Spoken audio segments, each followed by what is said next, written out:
स्वागत है हिंदू इन्फोपीडिया की ओर से। आज हम ऋग्वेद के मंडल 1 के 80वें सूक्त का अवलोकन करेंगे। ये सूक्त ऋषि गौतम राहुगण द्वारा दृष्ट देवता इंद्र को समर्पित तथा मुख्यतः बृहति छंद में रचित है। 16 ऋचाओं से युक्त यह स्तोत्र वृत्रवध की सघनतम अनुक्रमणा प्रस्तुत करता है और प्रत्येक ऋचा अनुस्वराज्यम उद्घोष के साथ समाप्त होती है, जो स्वाधीन अधिकार की प्रतिष्ठा का संकेत देती है। इस विवेचन का प्रारंभ अग्नि से इंद्र तक की प्रगति से होता है। पूर्ववर्ती सूक्तों में विशेषतः ऋग्वेद 1:78 से 1:79 तक अग्नि को तीक्ष्ण दष्ट रूप में चित्रित किया गया है, जो रात्रि, दिवस तथा उषा में राक्षसों का दाह करता है। वहां अग्नि सजगता और शुद्धि का द्योतक है। 80वें सूक्त में ये प्रवाह वज्रधारी इंद्र की ओर अग्रसर होता है, दाह से विध्वंस की ओर। प्रथम ऋचा सोम प्रेरित उन्मेष का वर्णन करती है। इंद्र वज्रधारी अपनी ओजस्विता से वृत्र नामक अहि को पृथ्वी से दूर करता है। इत्था हि सोम इन्मदे ब्रह्मा चकार वर्धनम् शविष्ठवज्रन्नोजसा पृथिव्या निःशशा अहिमर्चन्दन स्वराज्यम्। वृत्र जलों का अवरोधक है, जीवन प्रवाह का निरोधक। अनुस्वराज्यम उद्घोष ये प्रतिपादित करता है कि अवरोध निष्कासन ही स्वाधिकार की स्थापना है। तृतीय ऋचा में स्पष्ट आ गया है, प्रेहि अभिहि धृष्णुहि, अग्रसर हो, सम्मुख हो, धैर्य धारण कर। प्रेह्यभिः धृष्णुहि न ते वज्रो निजं सते इन्द्रनृम्णम् हि ते शवोहनो वृत्रञ्जया अपोर्चन्दन स्वराज्यम्। इंद्र का वज्र अवरोधित नहीं होता। यहाँ नृम्णम तथा शवः द्वारा पुरुषार्थपूर्ण बल का निर्देश है।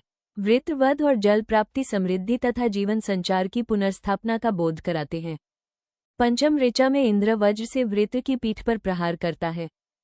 इन्द्रो वृत्रस्य दोधतः सानुम् वज्रेण हीडितः अभिक्रम्यावजिघ्नते पःसर्मा आजचोदयन्नर्चन्दन स्वराज्यम्।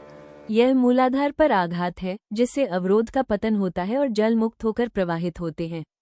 दशम ऋचा में कहा गया है, सहसा सह इंद्र ने वृत्र की तविषी को प्रबल बल से नष्ट किया। इन्द्रो वृत्रस्य तविषीम् निरहन् सहसा सहाः महत्तदस्य पुंस्यम् वृत्रम् जघन्वाङ्कसृजदर्चन्दन स्वराज्यम्। यह उसका पौंस्य है, वीरत्वपूर्ण कृत्य। जलों की विमुक्ति पुनः प्रवाह और संतुलन स्थापित करती है। द्वादश ऋचा सहस्रवृष्टि आयस वज्र का वर्णन करती है। न वेपसा न तञ्जतेन्द्रम् वृत्रो बिभेभजत अभ्येनम् वज्र आजसः सहस्रभृष्टिराजतार्चन्दन स्वराज्यम्। वृत्र की वैपसा और तन्यता इंद्र को विचलित नहीं करती। लौह वज्र बहुदिशात्मक आघात करता है। यहाँ धैर्य, अचलता और दृढ़ संकल्प का प्रतिपादन है। अन्य ऋचाओं में द्यवा पृथ्वी के कंपन तथा त्वष्टा के भी स्पंदन का उल्लेख है। मरुद्गण इंद्र के सहचारी बनकर सामूहिक वेग प्रदान करते हैं। इस प्रकार 16 ऋचाओं में क्रम स्पष्ट है। सोम प्रेरणा, अग्रगमन की आज्ञा, मूलाधार पर प्रहार, निर्णायक वध, जल विमुक्ति तथा स्वराज्य की घोषणा। अग्नि और इंद्र मिलकर शुद्धि, सजगता, प्रहार और मुक्ति का समन्वित तंत्र प्रस्तुत करते हैं। हिंदू इन्फोपीडिया के साथ जुड़े रहने हेतु आपका धन्यवाद। यदि यह प्रस्तुति हितकारी लगी हो तो कृपया हमारे माध्यम को अनुमोदित करें, सदस्य बने तथा विस्तृत अध्ययन हेतु HINDUINFOPEDIA पर अवश्य पधारें।